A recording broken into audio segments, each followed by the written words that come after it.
Military Broadcast Radio, the station that's giving veterans a voice. Find us on the web at mbradio.us. This entire military is one cohesive, dedicated force. And the threats to our nations, they don't sleep. They're watching our every move. Iran, Russia, China, North Korea, ISIS, Al-Qaeda. They may be watching this right now. Our military should not be mistaken for a cable news gabfest show. We don't care what you look like. We don't care who you voted for, who you worship, what you worship, who you love. It doesn't matter if your dad left you millions when he died or if you knew who your father was. We have been honed into a machine of lethal moving parts that you would be wise to avoid if you know what's good for you. We will not be intimidated. We will not back down. We've seen war. We don't want war. But if you want war with the United States of America, there's one thing I can promise you, so help me God. Someone else will raise your sons and daughters.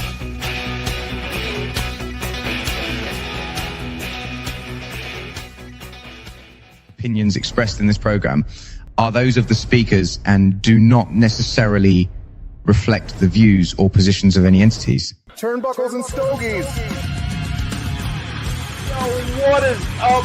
What is up? Yo, happy Sunday. Another Sunday with your favorite hostess with the mostest. My dad, I'm doing a wrestling match. I looked at her and said, hey,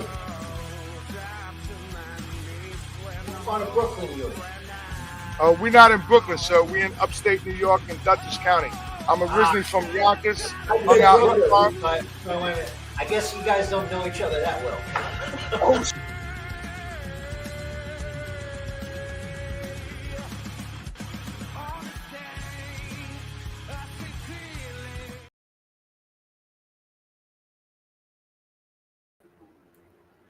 yeah.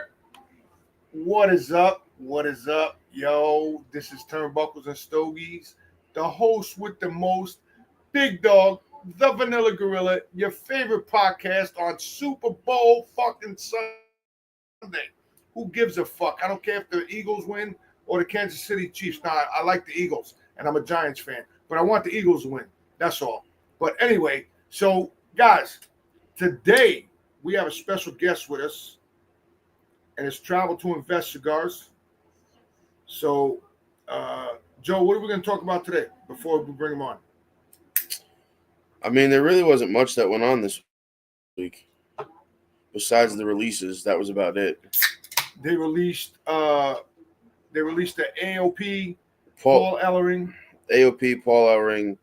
You had Blair Davenport, the Good Brothers, Cedric Alexander, Isla Dawn, Sonia Deville, and I think that's it so far. So, on that note, we're going to bring on our guest of the week. Because our guest is here, so. Our guest is here, Mr. Cobie Freeman, Travel2Invest cigars. Why are you yelling? Check us out. Can I ask why you're yelling? Because I can't hear. That's why. You don't have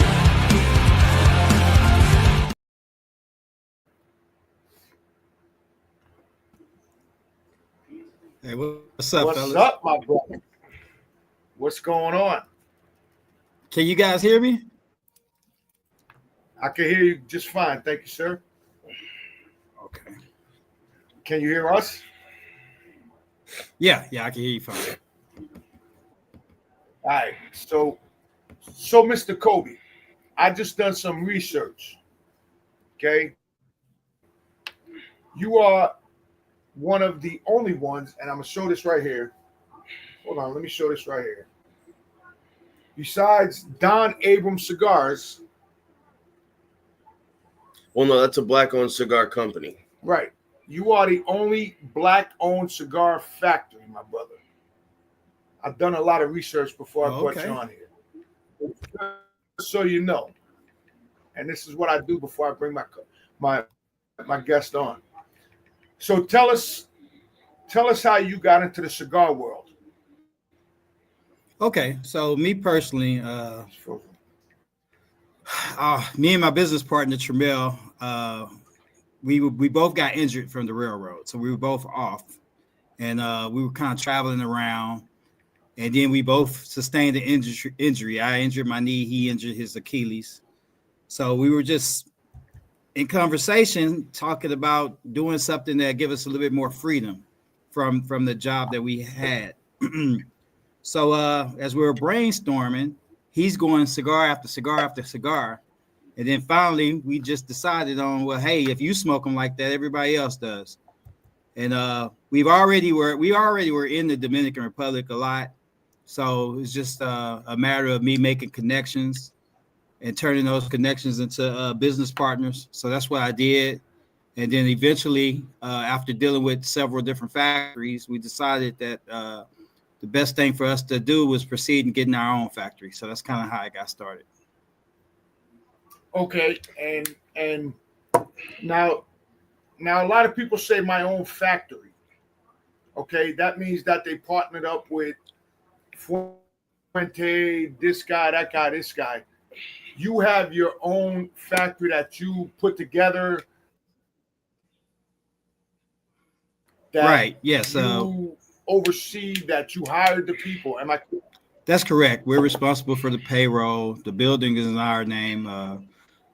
The whole nine. So we're responsible for the payroll. We have to have a bank account to pay everybody every week, and we're responsible for the day-to-day, week-to-week dealings of the factory. More than just making cigars, quality control, any personal issues that go about in the factory with employees, all of those kind of things, just like any other company or any other business owner would have to deal with.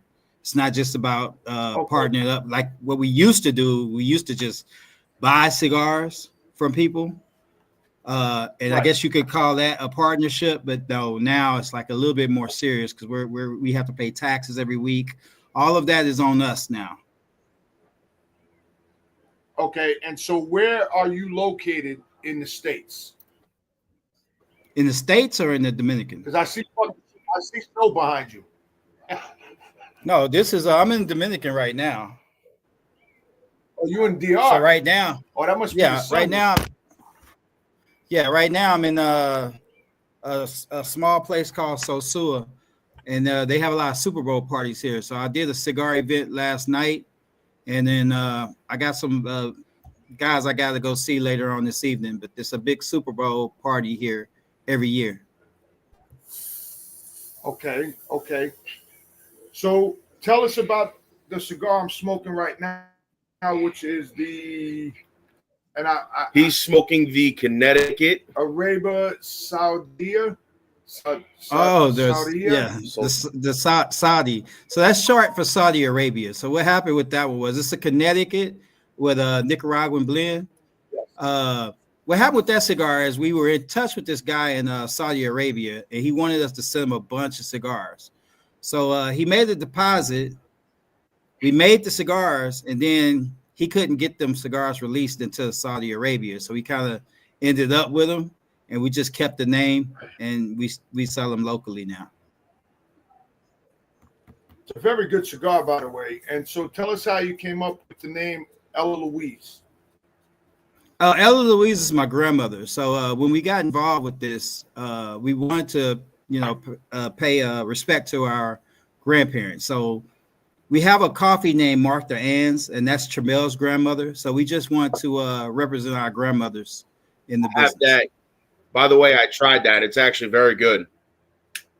Oh, okay. It's got a very nice sweetness to it. Yeah, it's got a really nice sweetness to it. Okay. Yeah, that's a Colombian coffee. For those that don't know, when you order from my man Cobie, he sends you chocolates. And for y'all that don't know, between chocolate and Connecticut cigars, it breaks up your palate. Well, so the chocolate is to clear your palate between cigars. That's what I'm saying. Between cigars, you can either smoke a Connecticut cigar if you smoke a lot of Maduros, or you can eat a piece of chocolate and it clears up your palate. So that's why he does that. And if y'all don't know, it on his chocolate, it's his business card. Yeah. And by the way, the fucking chocolate is awesome, bro. I appreciate it. Just so Thank you you. know. So, I think what do we want to do here? So give us an outlook on your cigars, because I'm not an infused cigar smoker, but I smoke. And I call it honey jack, but you call it something else. But I've smoked vanilla cognac. I've smoked. Yes, I smoked a lot of your infused cigars that you sent us, and I'm not an infused cigar person. There was no overwhelming of infused. You understand what I'm saying? Like, I can go buy an infused cigar and it's fucking overwhelming and it sucks.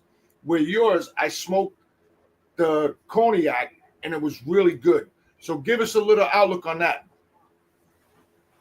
So the flavor cigars is why we ended up truly getting the factory, because we could have just continued with the guys we use for the premiums, because they all of these factories make great premium cigars. Oh, that's the chocolate.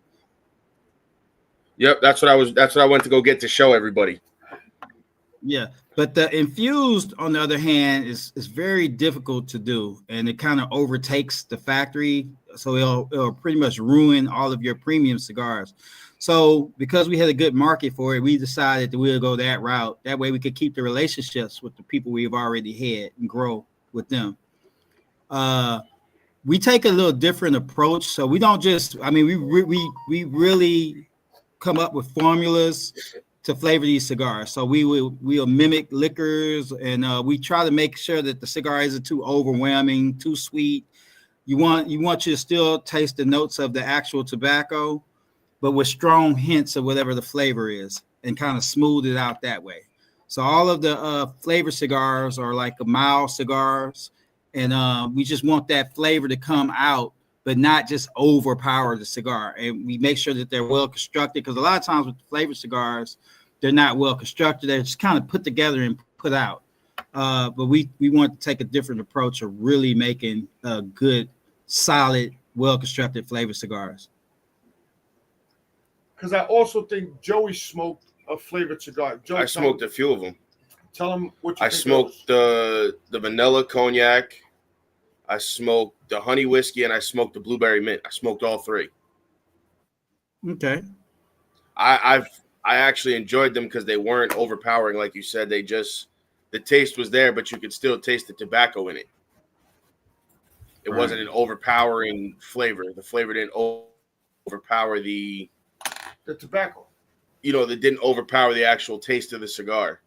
So I'm smoking this Connecticut right now, and I'm gonna tell you, I'm not a Connecticut smoker, but this right here is on the money, bro. Appreciate it. It's on the money. So this dude just took us off the air. Ooh. So you're originally from Houston, and yes. So you got into the cigars because you got hurt on a job. And so do you make cigars for anyone else? Oh, like right now I'm smoking the Catatumba cigar. So this is a cigar for Africa. This guy Catatumba, his family is like a real popular, wealthy family in Uganda. So I make this cigar for him. I make cigars for a guy in Nairobi. I make different cigars for different people in the United States. So yeah, so we make quite a few brands for other people. I don't always advertise those brands, but we make quite a few. So I seen you was in Uganda with I guess he's the prince. No, he's not a prince, but his family is just like one of those wealthy, known families. I think his dad was like an ambassador or something. But I was like, wow, look at this dude. This dude is all over. I said, yo. And I met you on somebody else's live, and I hit you up, and we've been talking ever since. And guys, if you never had one of his cigars, you need to order from because I'm gonna tell you right now, his cigars are fucking on the money. And when I tell you on the money, the flavored cigars, his regular cigars, they just hit like your palate. And if y'all don't see me, I tag him every time I smoke one of his cigars on Instagram. Joey tags him, and they just hit like. I was going to work one morning. I said, "Oh, let me finish Cobie's cigar," because it was like 9 o'clock at night, and I had to go to bed. So soon I ain't gonna have to go to bed because, so I'll be retired in April 30th, and we're gonna start our own line. You know what I mean? So,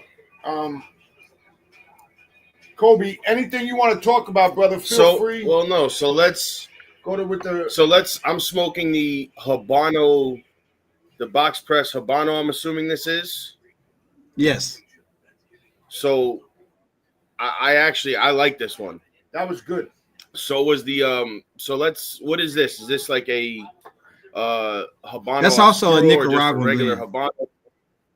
No, it's a regular Habano, but it's got a Nicaraguan blend. It's a full Nicaraguan cigar, actually. Okay. Yeah, you can definitely tell by the punch and the pepper that comes with it on the retrohale. Mm-hmm. You can taste the pepper on the retrohale. So I am gonna tell you, bro. When you sent us the cigars, I tried them. I sat on my terrace, and I tasted. I was like, "Woo!" I did the retrohale. I was like, "Man, this shit got a lot of pepper." I wonder if I missed the destination. You know what I mean? Mm-hmm. I was like, "This shit got a lot of." But I like that. But once you get past that first note of pepper, once you get past that first note of pepper, the cigar is fucking dope. You taste different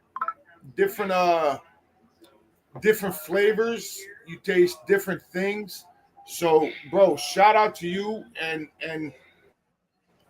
your flavors. So let me ask you this. I'm here. I'm texting the producer. Being a cigar brand owner and a cigar smoker first, I just was on a live with Arizona Jim and them guys in Canada. So let me ask you this as a cigar brand owner and a cigar smoker first. When you make a cigar, do you make it for the consumer or do you make it for you? Okay, so what I try to imagine is what the most consumers would enjoy. So it's not necessarily for me. The one thing, let's say on the flavor end, the one thing I didn't want to have with those flavors is that bad aftertaste. I can't stand that. So that was just one of the requests that I made to the master blender that, hey, we can't have that aftertaste on anything. So when I'm testing the flavors in particular, that's what I'm looking for. On the premiums, I like more of a mild cigar. So, a lot of people like strong cigars. So I definitely wouldn't make that for me, but I try to do my best to include everybody or make something that everybody will enjoy. See, I'm a Maduro cigar smoker, so I like dark cigars. But when you sent us the package that you sent us, thank you for sending us that package. I appreciate it, Joe. Okay, that's fine. So when you sent us that package and I tried the different cigars that you sent us, bro, your Connecticut cigars are on the money. On the money. Like I don't, and just like Arizona Jim, I don't smoke Connecticut cigars, but your cigars and his cigars, I smoke all day long. Appreciate it. You know what I mean? What's the matter? So what you guys think about not showing us?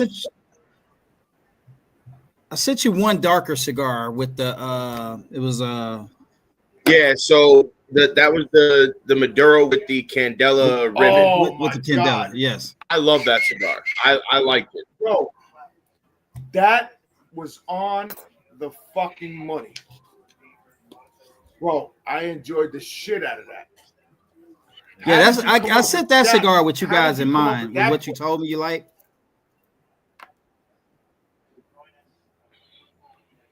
So how did you come up with that plan? Like, how did you come up with that? Oh, that was just so we don't manufacture every cigar. We work with different factories on the premium side. We mostly do flavors in our factory, but we have real tight relationships with a lot of factories. So that particular cigar, I was requesting a very strong blend. And the Candela we actually did in our factory. We added the Candela to it in our factory and finished the product. Wow, that was, bro. I'm gonna tell you what. No, that was so good. I'm gonna call you on Friday, and I want some more of those because them motherfuckers okay. good. When I get paid on Friday, I'm gonna call you Friday. I want some more of those. Those was fucking slim. Yeah, so I was is looking on your website. How do you actually order cigars? Because I seen there you can order them through your website, but it said everything was out of stock. I went through the factory website. That's because as soon as we get them, I gave you the site that's operated out of Texas, but it's almost as soon because what I do is I run like sales all the time on the website. So when I run these sales, they kind of run out real fast. Yeah, I think I went. So to like the right wrong now, website. I gotta ship again. It's sweetsmokecigar.com. Yeah, I went. That's not where I went. Yeah, Joey didn't go there. I think I went to your factory's Instagram and then clicked the link there. And then that's where I went. I went to the factory page. Oh, okay. Maybe I was here. I don't know. No, actually, I think this was it. Yeah, this was it. Sweetsmokecigar.com? Yeah. Yep. Yeah, this was it. And what does it say? No, it just says everything's sold out because, like he said, it comes in and goes right back out. Well, that's like Fred. Yeah, Fred does the same thing. Geez, Louise. Yeah, I get a lot of back orders with some of these cigars. So do you make cigars for anybody else or is it just you? No, I make cigars for quite a bit of people. For instance, there was I was making posts on Instagram the other day. A young lady, Latoya, came in. She was at the factory with us. She was making her own cigar. She came up with her own blend. We got a guy in Chicago we make cigars for. A guy in Detroit. They're just kind of like I say, the guy in Africa, a guy in Kenya. We make cigars for. There's a guy in actually in Pattaya, Thailand. We make cigars for him. So we just make cigars for anybody who wants to make their own brand, basically, because we do the cigar, the packaging, everything. You do, and like I say, because we work hand in hand. Everything, yeah, the boxes, the rings, everything. So now let me ask you this: where can we find them in New York and New Jersey? Well, I usually just do on the website because the brand owners, so like when I do cigars for brand owners, I don't really know where they put them. I don't really keep up with like what lounges they put them in or anything. But as far as our cigars in particular, like the Ella Louise and the Sweet Smokes, we usually just sell those online. Okay. So are you looking to get into lounges? Are you looking to get into, because we belong to a private club. What we like to do with lounges. We try to promote what we like to do with lounges our stuff. So what we usually do with lounges, and we have a few. So if you want to get into the lounge that we're in, and I know you sent the cigars, but by the time I joined the lounge, we were halfway through the fucking cigars because they're so fucking dope. If you want to send us like a 5-pack of your top selling cigars, I will give them to Frank, and Frank is willing to bring in new cigars. And he doesn't rape you on the price point. He doesn't overcharge you on the pricing as like members. Like if it's MSRP is, let's just say, $6,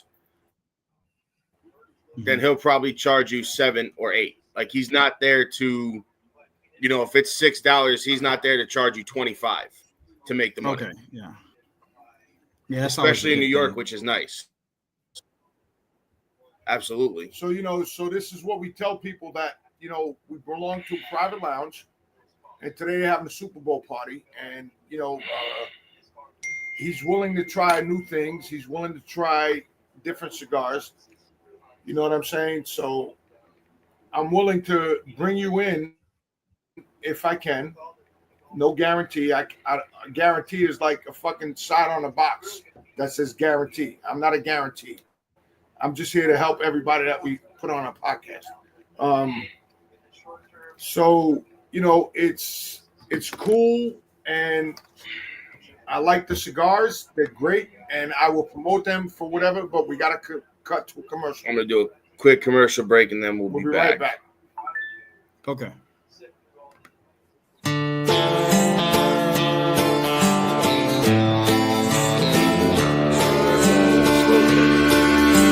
Dude, that shit is like fuck. That was really quick.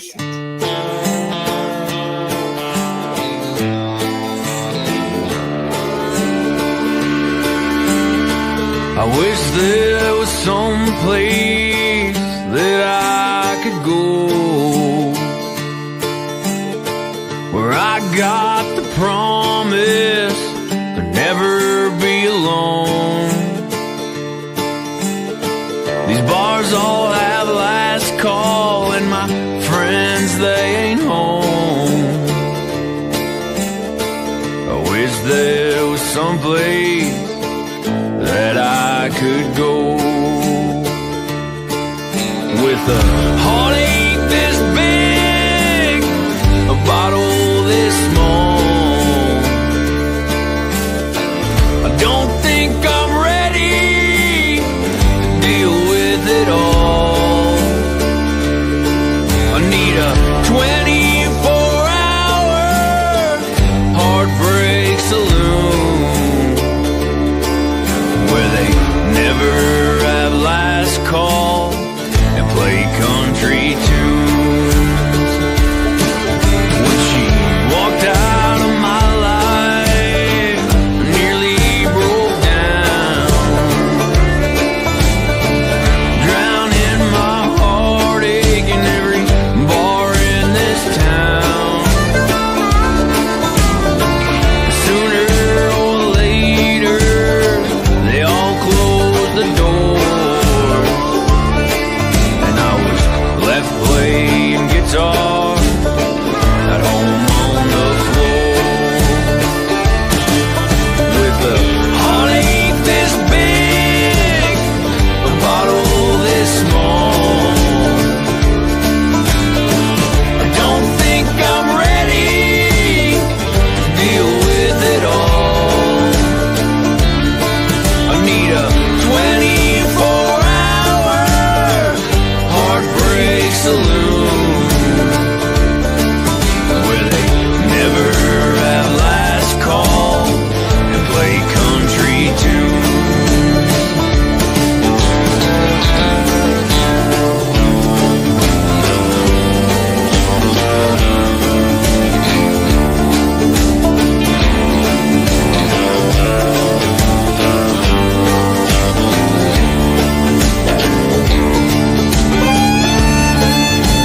on here now. Yo, what is up? What is up?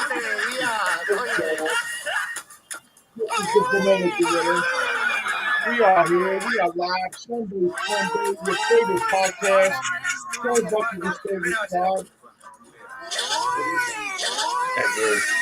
Oh, that's you, bro. Oh man, what you watching? Porno or something? Oh, I was watching some video on Instagram. I didn't realize you guys came back. So did you say something? Are you watching porno or something, bro? No, motherfucker. Listen, nah, you good. We're back. We're back. Listen. If you watching porno, it's okay. It's okay if you watching porno. We understand. Why is that the first thing that comes in your head, though? Nah. Yeah, man, you got a sick mind. So how Joey. long? Not Joey. Huh? How long? What now? How long you been smoking cigars? Oh, I haven't been smoking. You've been smoking I cigars. smoked, but I haven't been smoking like I'm smoking now. I started probably maybe 8 years ago smoking them kind of heavy. Before it was like an occasional thing, maybe once every year or so, right? Twice a year, right? So, what made you get into smoking cigars? Well, once I started doing the business heavy, I started testing them, and I guess I just got addicted. Like I say, my business partner was the guy that was the one that was really, really the smoker, and I was just looking for an opportunity to do something different.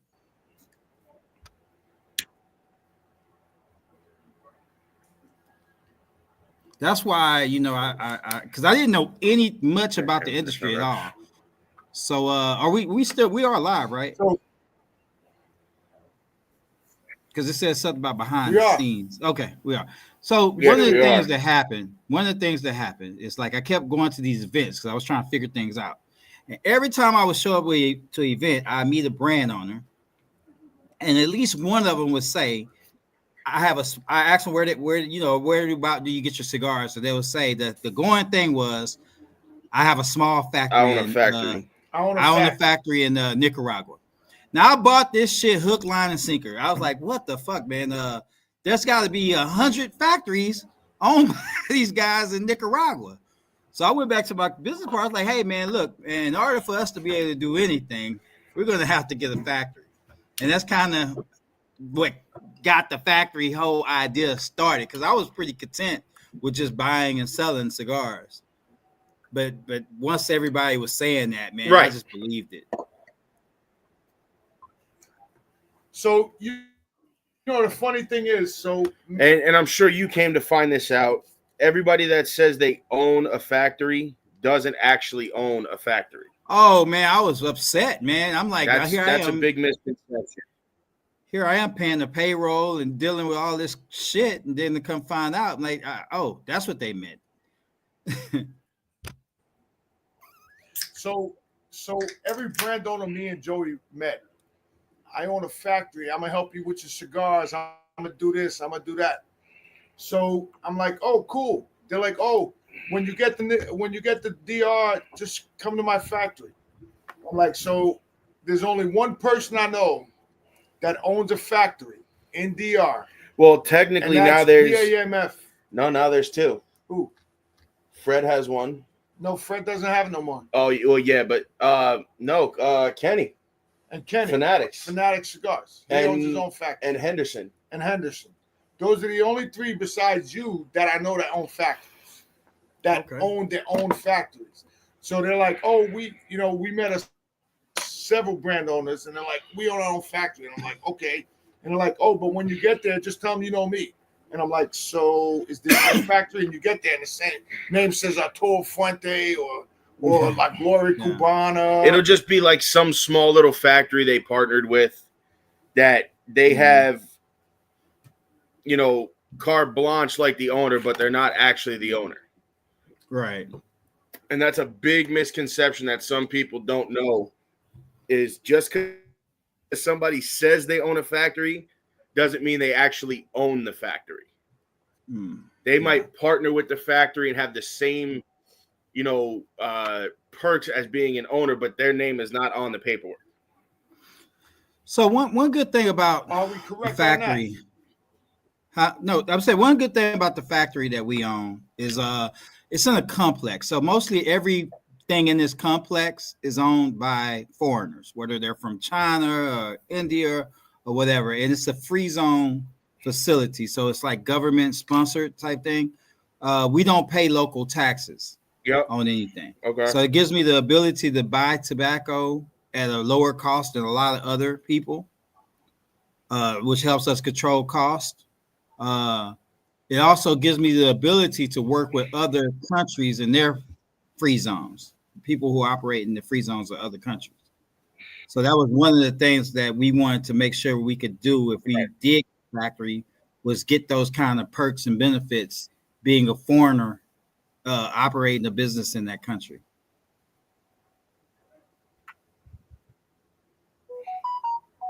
Which is crazy because I didn't even know that they had those over there, like those kind of like free zones, as you called it.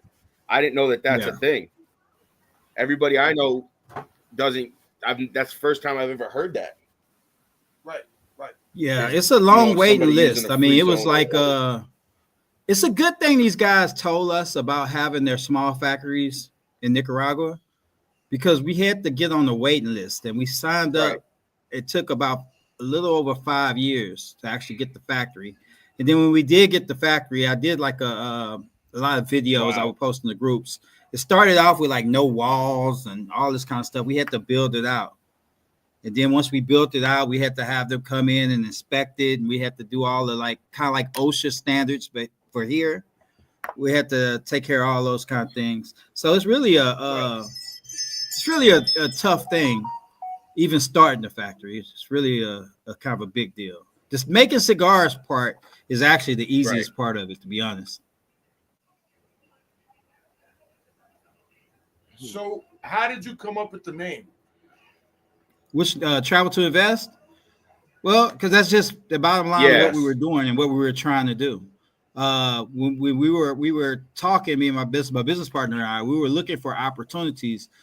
The number one place we were going to go, we were thinking about doing like electronics, and we were going to go to China. But then when COVID came, because it was around the time of COVID, we had to, I guess, regroup and rethink what we would do. So the objective wasn't to do any specific thing. The objective was to free ourselves from our jobs a little. So that's kind of how everything got started. So since we were traveling to invest in something, that's where we came up with the name. Okay. Now that's the name of your company as well as the factory, right? Yes. Yes, we have the LLC in the US, and we have the SRL in the Dominican Republic, but we also have a subsidiary of it in Thailand and in Kenya. So we have a company in Thailand that's equipped to distribute, and a company in Africa that falls underneath the umbrella of the Travel2Invest. That's very, very cool, because that's not something you hear too often.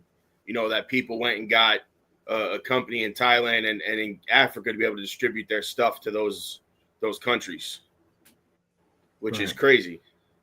So let me ask you this: out of, what is your? Because I know you said you helped work and blend, these cigars as well as the flavored ones. Which is your favorite to blend? Do you have more fun blending the premium stuff, or is it easier for you to blend the flavored stuff?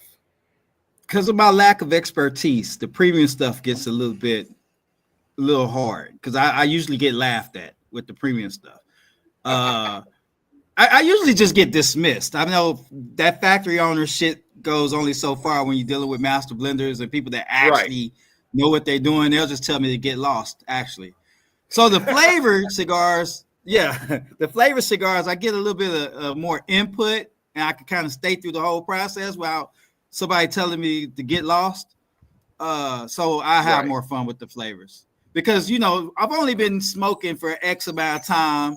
So the factory shit and this nobody give a shit about this. These guys been doing this for 20, 30 years, working for Davidoff, working at Fuente and all these places.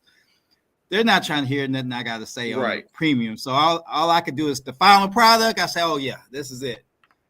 Or no, I'm not feeling so now, this one.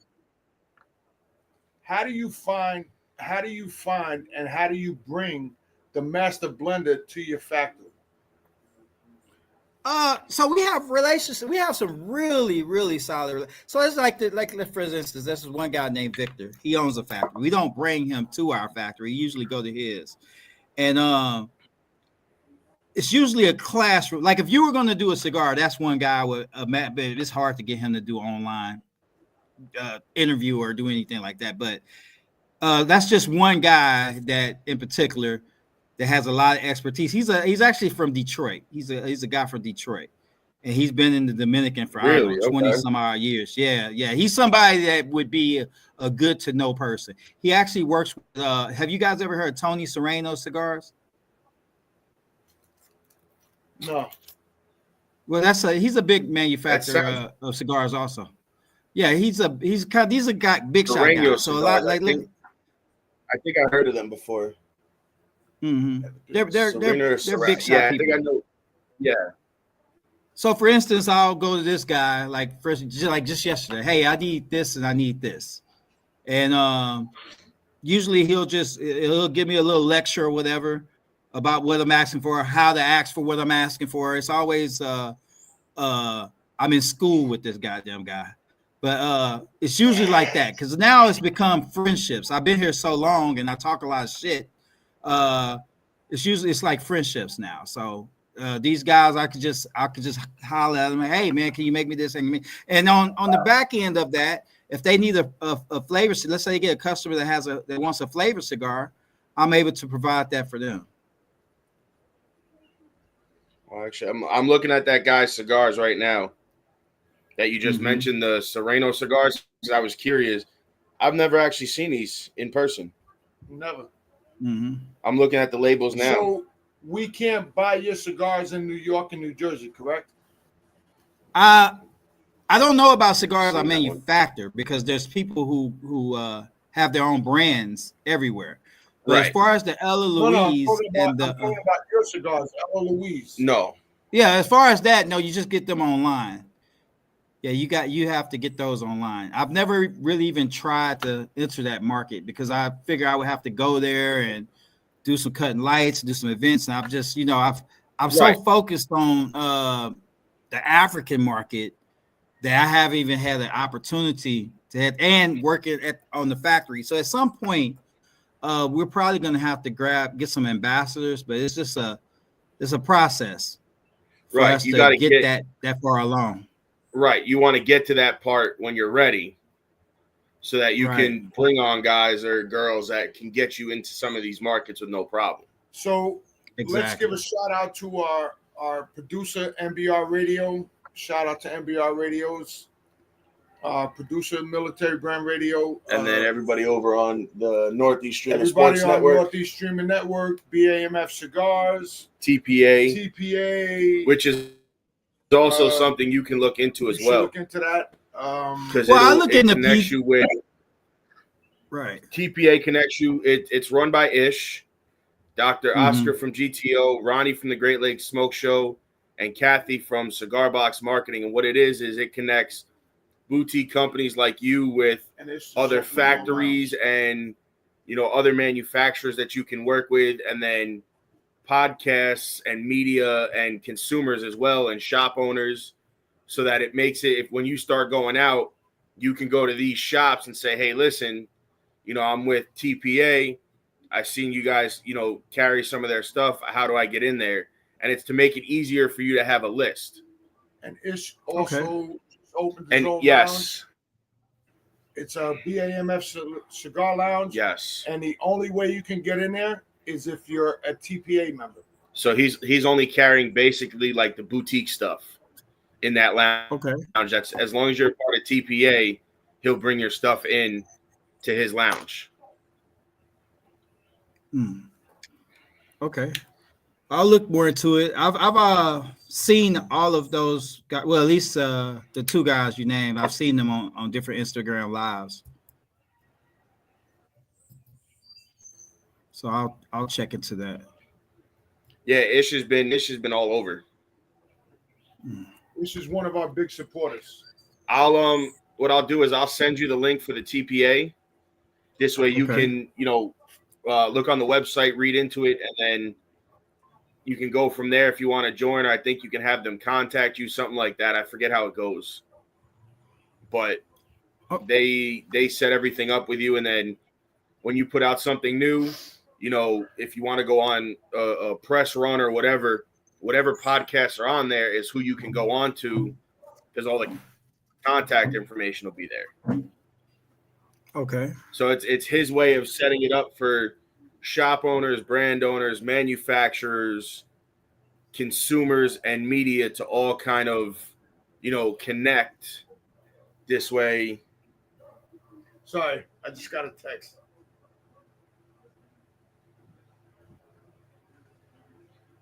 That's Adonis. He's with Adonis. I'm sorry. No, one of the guys we had on last week, who's my boy, is with one of my dad's friends now in Jersey at their show. So he's like, yeah, we're talking about you guys now. I'm like, oh yeah, I know who that is. I'm like, tell him I said what's up.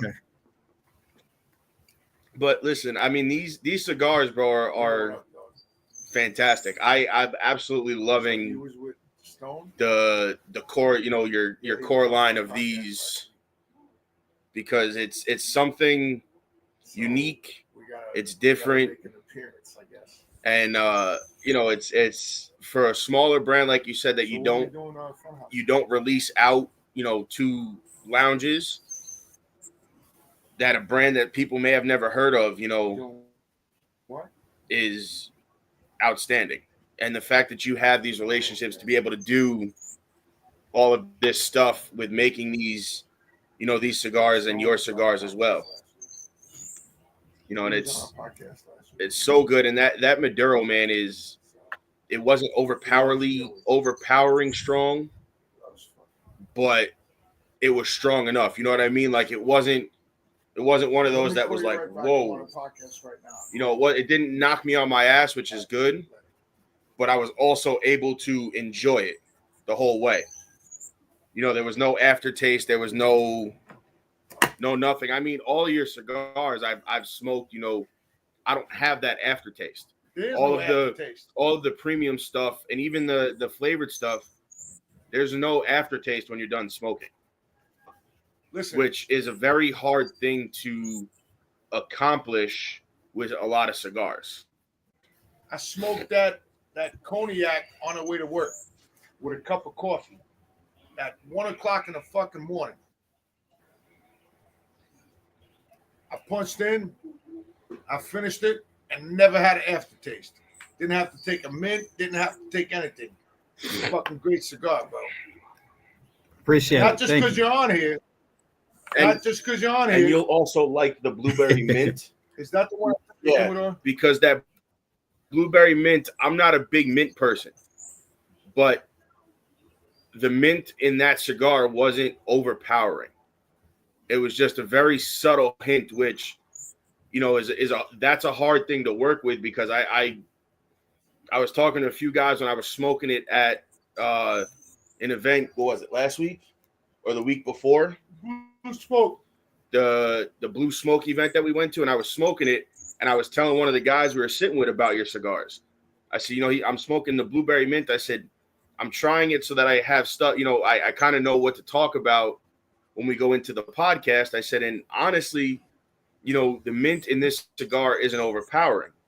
And these guys want to hook up with us. And they all said, and even the guys we were talking to, like Alex and them that smoked that stuff from like Rosario's and stuff like that, they all said the mint is a hard thing to work with because it's either too strong or there's not enough in there to that flavoring. So the guy who comes up with a lot of the flavors with our cigar, the flavor cigars, he's only 23 years old. So he has no I guess he's not influenced one way or the other because he's so young. He just whatever he likes, Right. he's just that's what he comes up with. But he's like a kid in a candy shop in a way. Wow. So he comes up with these flavors and stuff like that. Mm-hmm. I'm good. And we just so now I know you said give you him have, free roam. you have the blueberry mint. Yeah, I mean it's working. Whatever he's making is working. You know, like the vanilla cognac, the honey whiskey, the blueberry mint. Are there any other flavors you have, or any flavors you have coming out? Oh, we've got that you're working on? The Fireball, like the liquor. It's a hit. Yep. In fact, it's really kind of taken off. I think it's taken off on the West Coast. It's Sisters and Sticks, and it's based on the Fireball drink. Then we have Pina Colada. We have a blueberry lemonade. We got a Carolina peach whiskey that's coming out underneath the Legacy brand, Legacy Cigars. Okay. We every time we look around, this kid has created some new flavor. He just plays around. Well, I know it's kind of now a basic flavor, but has he tried working with any of like the coffee flavors yet? Oh, we have cappuccino and coffee. Oh, you do? Okay. Yes. Okay. Yes, we have cappuccino and coffee. I know and we're coming out with that's a big thing. Is like I like those, like the tobaccos and stuff like that. You know, those coffee flavored ones first thing in the morning sometimes. Well, we're gonna copy. We're gonna make a Kahlua brand flavor. Okay. Based on that drink, bro. You gotta come out with a honey jack. He did. It's honey whiskey. No, I don't want to hear that. You can't honey jack. You need to come out with a fucking honey jack. You can't use honey jack. So you changed the fucking jack honey. It's honey whiskey. That's the one I smoked. That's honey jack. What the fuck? You just don't like it because it doesn't say jack. But again, you can't do that. You can't. No, you can't. Now unless they willing to partner with me, that would be incredible. You can't call it honey jack. I own a piece of grass at Honey Jack. I own a piece of grass at Jack Daniels too. What's the point? Then we're fucking good. We're no, golden. You're not. Shit. So Cobie,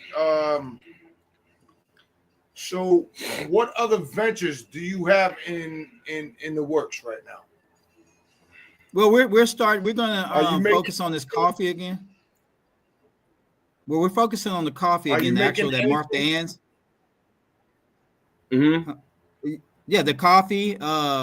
We're doing some things with chocolate. We're gonna try to include this chocolate in cigars in a more unique way. So what we try to do is I'm making the boxes that you saw with the screens, and I'm working on that. So we're just trying to be a little innovative and come out with new little things that will help put us out there. Okay. Listen, there's, the cigars that I've smoked so far are phenomenal. I mean, that's a big thing. And, it's a very simple, it's intricate, but it's a very simple label. It's nothing over the top, not like, 17 different colors, all neon and outlined in silver and green. And it's right. It fits the profile of those cigars. It fits this is more for you to, like you said, pay your respects and your enjoyment of what you do to be able to incorporate that. Right. And that's a big thing that a lot of people don't understand is sometimes the names of some of these cigars that you hear, like, Ella Louise or something else like that, is it may not be specific to anything but the owner of that brand. And some people don't realize that. And, a lot of people look at labels, they look at boxes. Oh, well, this cigar is $25, where I was on a lot this morning where I could put a $25 cigar up against a $5 cigar, take the label off. You're not going to know the difference. Nobody's going to know the difference. And that's what people don't get. People stick to the legacy brands and name brands. They don't want to try the the boutique brands because they're afraid that it's, you know, it might actually change their perception of their big name brands. Yeah. Well, I think one of the things I learned doing this is a lot of those guys from the legacy, from those big brands, a lot of those blenders are the blenders we're using for these boutique cigars. They did their time, they've worked at those big places, and now they're kind of wanting to do their own thing. And those are pretty much the same blenders. Now, talking about the actual tobacco itself is a different story. You know, you if you spend a lot, you get the A grade, whatever. But sometimes there's those blenders, man, they're just so intelligent and smart that they could just take this tobacco and then they could get you a cigar that's going to taste and just be a wonderful cigar, well constructed and everything like that, without you breaking the bank with the tobacco you're using. It's just the way that they blend it sometimes. Right. So all your cigars, what the hell am I looking for? Full tobacco? So are all your cigars long filler, short filler? They're all of like sandwich. All of the premiums are long filler. All of the premiums are long filler cigars. The flavors, I have some that are long filler, but those really sweet ones, you can't put long filler with that. They have to be able to breathe. So they're either what we call picador or short filler, one or the other, depending on the price point. If it's like, because we have some cigars that in factory are like 80 cents. That's picador. But as we advance with the tobacco, the price point goes up. So now let me ask you this. So how did you figure all of this out? Like long filler, short filler, Piccadilly. How did you figure that all out yourself? Piccadilly. Piccadilly. You said how I figured it out by myself? No. So you have to, I spent time here, and you develop friendships with guys like like the guy I mentioned previously, or like even the guy Sereno that I mentioned. That I've never met him in person, but we had a lot of phone conversations. And anytime I meet one of these guys that really know what they're talking about, what I try to do is because they love to teach. You just gotta kind of give them a little push. So what I try to do is I try to give them a little push, and then they give me a bunch of knowledge. Then I give them another little push. So I just, listen to guys that know what they're talking about, guys that's been doing this for a long time. That's what a lot of people don't understand. Yeah. Is just listen or just talk to the people and ask questions. Mm-hmm. It's all about different events. Mm-hmm. When we go to different events, we meet a lot of people. Like, I've been smoking 30 years. I met a lot of people over my 30 years. Joey's met a lot of people since he's been smoking since he's 18. And he's got their phone numbers and everything else. And, people don't realize when you meet these people and they like you, they're going to stay in touch with you. Right. They're going to give you knowledge. Right. And when they give you the knowledge stays here. Right. You know what I'm saying? Like, I'm getting ready to retire April 30th. So I'm getting ready to put my fucking money into You won't be retired. wells. You won't be retired technically until May 1st. Yeah, well, May 1st. So I'm getting ready to put my fucking money in the cigar world. Right. You know what I mean? So there's some good guys out there that will give you a lot of knowledge. So I just try to hang out, hang around, and soak it up. You got to be able to take criticism, though. That's the one thing a lot of people can't take. Right. I get shit talked to me a lot. You get what I'm saying? So you got to be able to take that in. And then, every now and again, I'll talk some shit back, depending on the setting. But you got to be able to take the criticism. So the criticism I take to heart. And then, sometimes they'll give me like compliments. I take that. But what I really try to get is the in-between. When they're just talking and they don't realize that they're spilling this information, that's when I try to soak it all in. So, we got to take a commercial break. We'll be right back with my man, Cobie. Well, I'm going to go back and watch my porn.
Hombre muerto.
Yo, what is up? What is up? Happy Sunday. Happy Super Bowl fucking Sunday.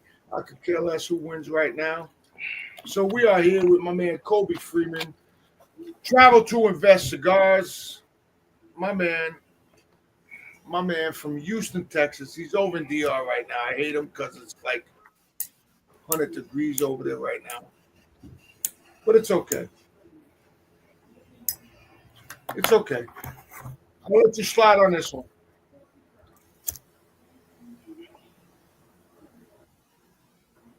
I was just seeing. Hold on. What? No, I seen. Where was it? Oh yeah, so I saw on the website. I meant to ask you about this one. So how did you come up with doing all those?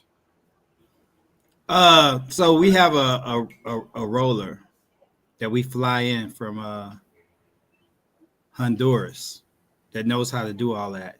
And actually, she was one that helped us got started. We found her online just by looking at her designs and decided we wanted to work with her. So she manages our factory actually now.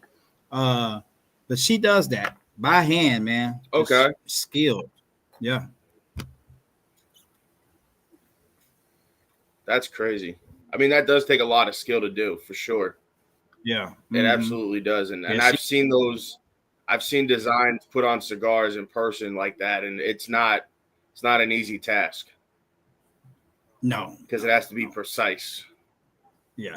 Actually, she's one of the people like when we're doing premiums that she'll tell me to get lost. Yeah, she's one of those. Get lost. Because she's like, I'm not this. I know what we're looking Hit for. the Don't worry bricks, about cousin. it. Kick rocks. Yeah.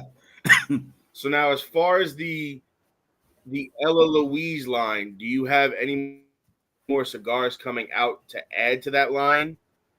Or is it just the Maduro, the Connecticut, and the Habano? No, that would probably be it for that line because we're so busy working on other folks' brands. So one of the ways we do it that kind of, I think one of the things that may separate us a little bit, and it's because we are American. So like when people come down, they feel comfortable with us because we are American. I guess, they can hold us accountable more since we're in the States also. They usually come when a brand owner comes and he makes that investment. We usually give him access, like he could almost like he's controlling his brand in the factory. So he may not work with me or work with my business partner. He may work with the factory itself, working on. And then I guess if he has a problem, that's when we become the contact. They're going to hold us accountable for the factory in general. But we usually work with brands. Our focus is mainly on brand owners, being that we're a factory. We can't really focus a lot on our personal brands. Those are our personal projects. Our goal is to make the other brands that work with us successful and to help facilitate, even if they're working with a friendly factory, we work as that in-between person to make sure even that factory is doing it the way that we would. So we're usually busy with those guys because we can't make everything. We don't have that capability within our factory. So let's say if we go to another factory that we have a really good relationship with, we still handle the in-between of that to make the process smooth. Because that's one of the things when you're working on the brand, you want to have a great relationship with your factory. But sometimes with these factories, they get so busy and they're so caught up that they don't really have time for the personal relationships. It's almost like you buy what you buy and that's it. But what we try to do is we try to jump in the middle of that. We might get their cigars sent to our factory. And let's say if they want those designs, that's all in-house. So we might get the cigars, but then we add whatever touches they want to the cigar. So we do a lot of that. And then with the lounges that we have had real special relationships, we do a lot of their house blends. We do a lot of things specific to those lounges that could kind of put them apart from other lounges in the area. So that takes up a whole lot of our time. So I started off with the Ella Louise, but when I learned that once we got the factory, it can't really be about us anymore. Right. No, and that's a lot of Ish has, he manufactures for other companies as well as his own lines. He's got 3 different brands under his umbrella. He's got BAMF cigars, ROCF cigars, and K9 cigars.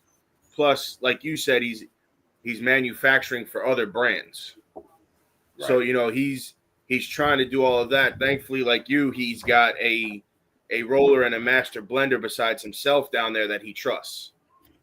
That runs the factory for him when he's not there.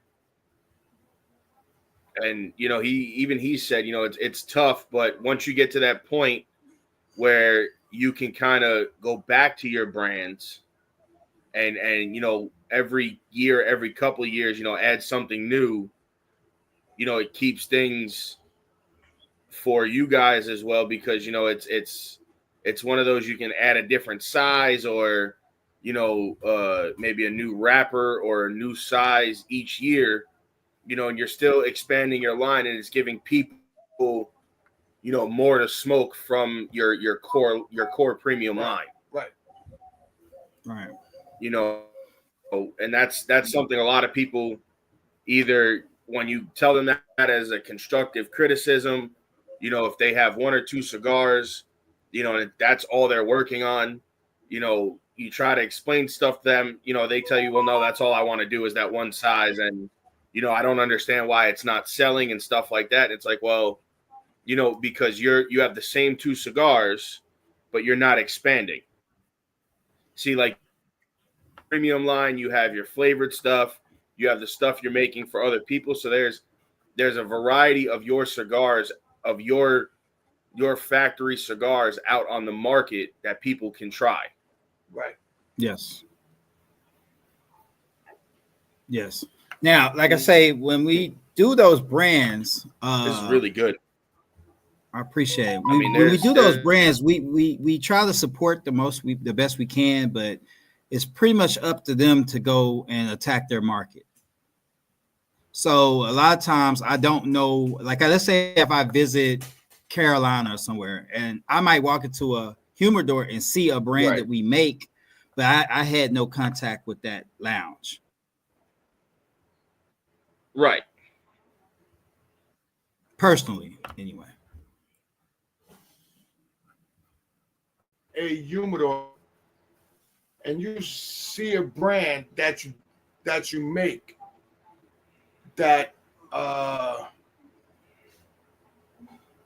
you didn't know you. How do you respond? Well, it's not that he didn't know he made. He didn't know it was in there. Right. How do you respond that when you walk into the humidor and you see the brand that you make? Do you buy that brand?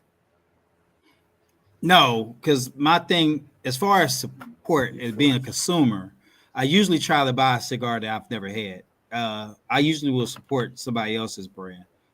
That one right there, that's going to do what it does. You get what I'm saying? So okay. I will buy what's in the lounge that I've never seen before, and I'll try something like that.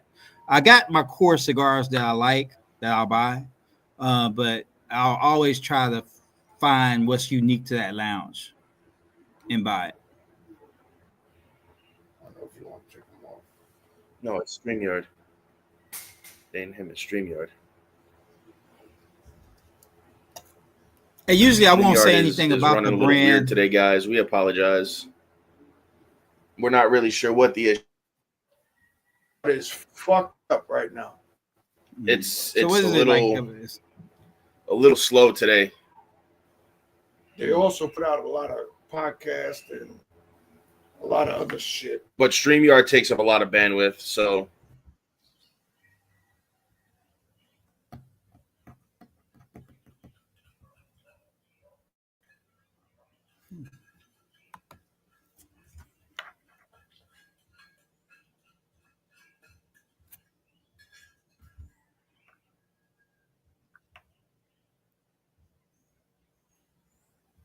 Uh-oh.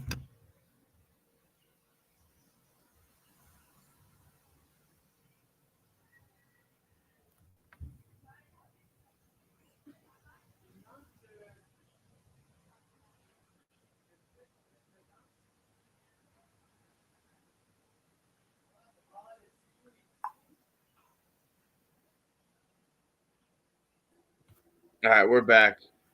StreamYard on our end There crashed. you go. I had to reboot it. Oh, okay. I had to reboot it.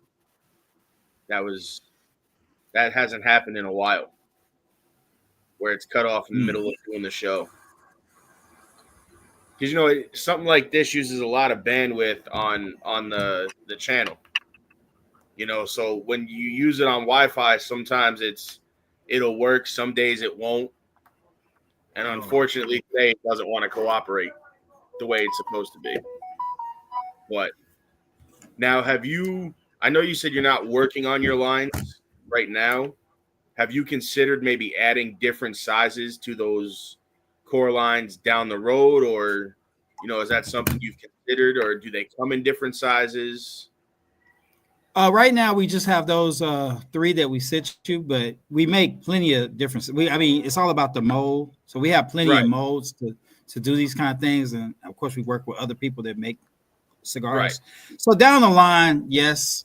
But for right now, the way it usually happens, let's say I decide that, hey, I'm going to do a nub or something like that.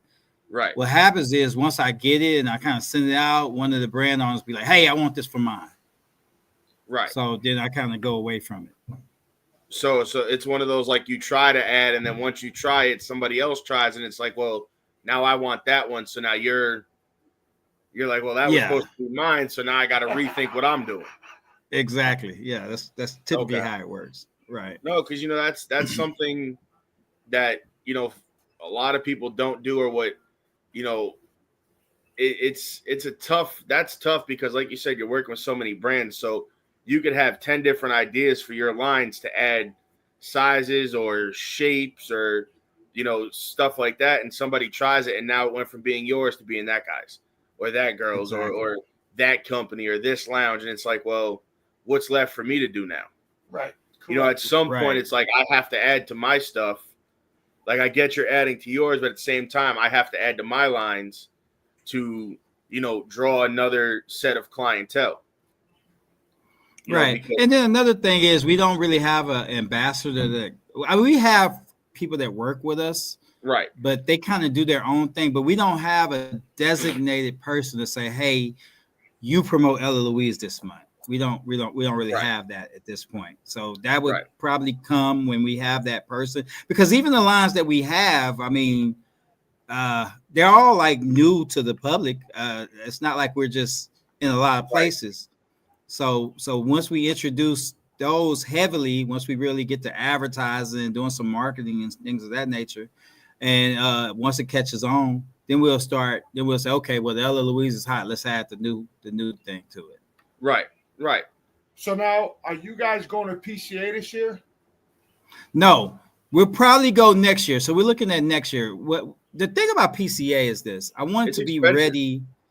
Well, not only that, we want to be able to really represent ourselves as a factory, and man, that factory business is a rough business. So if the factory is not, so let's just say I go to PCA and we get this big, huge client, we might not be ready for that right now. So we have to get this factory in order and running like a well-oiled machine.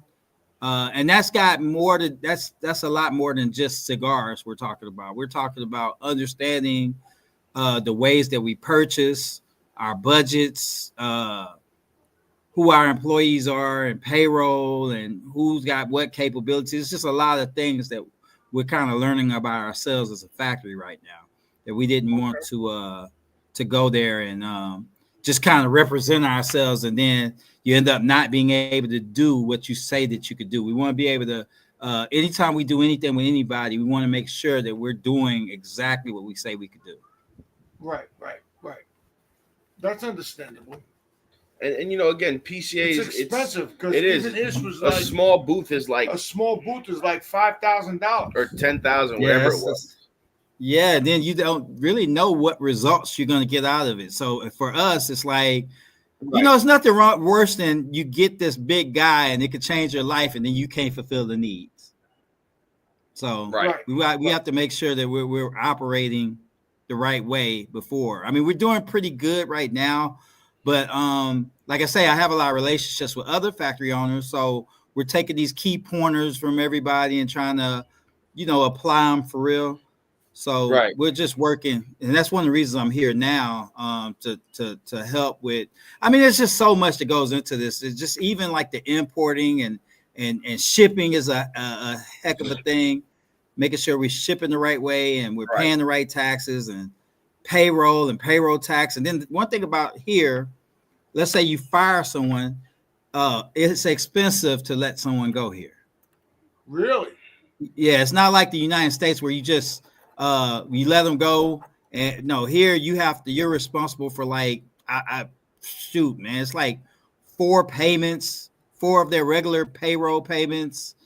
It's like all at once you have to pay them for like all of their vacation, all of everything, just all in one whop out the door. So it's like 4 times what you would pay them weekly, all in one whop.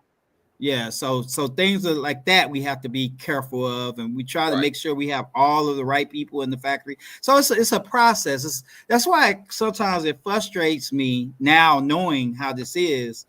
When these guys were saying things like, "Oh, I got this small factory in Nicaragua," or whatever the case may be, because it's just so much that goes into this that beyond selling and making cigars.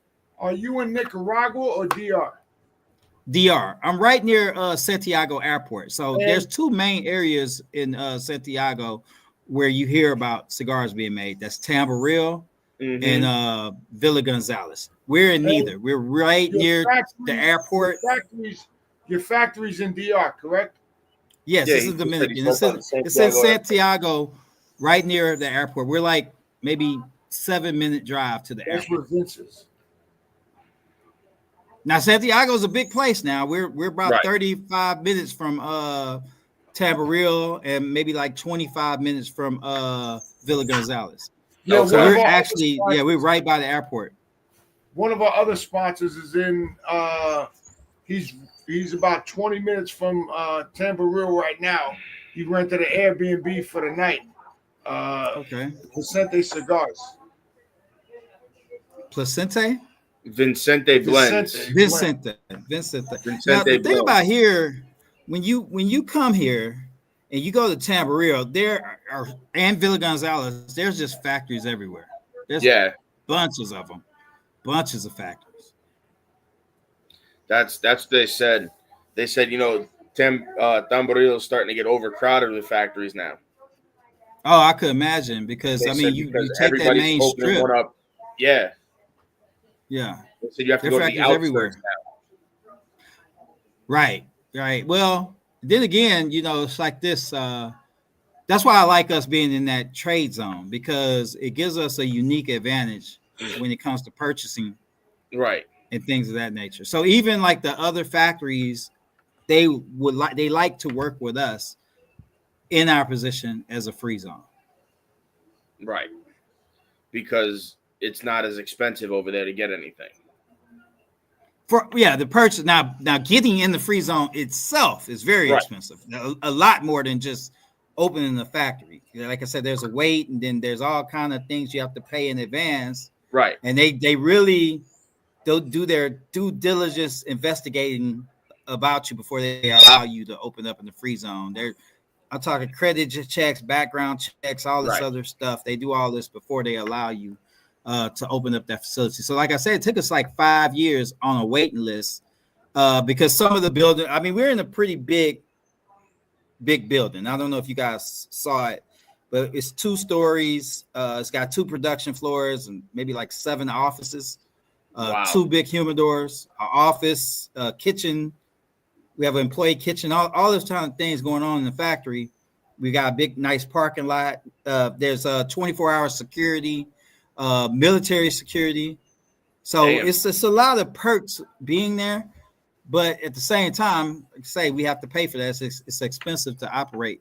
Right. Out. But like I say, the kickback is we get a lot of help when it's time to send things. Like, for instance, when I wanted to get into Thailand, there was a lot of help there in helping me with that procedure.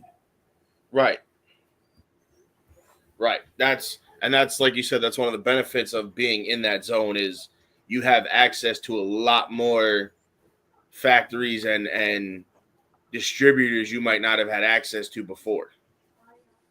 Right. Well, I won't say that I now, mind you, I've went to Tamarillo, I went to Villa Gonzalez, and I met these people. So I've known them before the factory.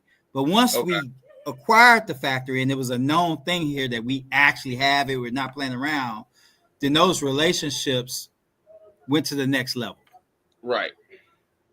Yeah. Right. Because you now became one of them as a factory owner, and now you're in the same position they are. Right. I'm in a position where I can help some of them as well as they help me. Exactly. Right. Brother, listen, we appreciate you coming on today. Sunday fun day. Happy Super Bowl Sunday. Order your stuff from Cobie Freeman right there.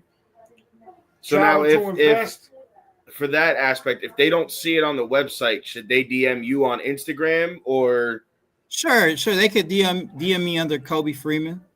And yeah, it depends on what cigar it is. We usually have back order, or I will make sure it's shipped, so we could get it to them. Okay. Because on that note, guys, it's been another Sunday fun day with Turnbuckles and Stogies Pod. We'll talk about that for sure. Because I definitely think I want to order like the pack that you sent. I think I want to order that again. So I'll be hitting you up for sure, so that I have them in the humidor. So on that note, sounds guys, good, fellas. Turnbuckles and Stogies. We appreciate it. Take my hat off to Cobie Freeman. Next week we'll be airing our interview with Stallone Cigars because we'll be off, and then we'll be back on the 23rd with Patina Cigars. Guys, have a good day. Thanks for joining. Thank you, guys. You have a nice day. Thank you. Ladies and gentlemen, thank you for tuning in to Military Broadcast Radio. As we wrap up today's show, we want to remind you that the podcast of today's episode will be available right after we go off the air.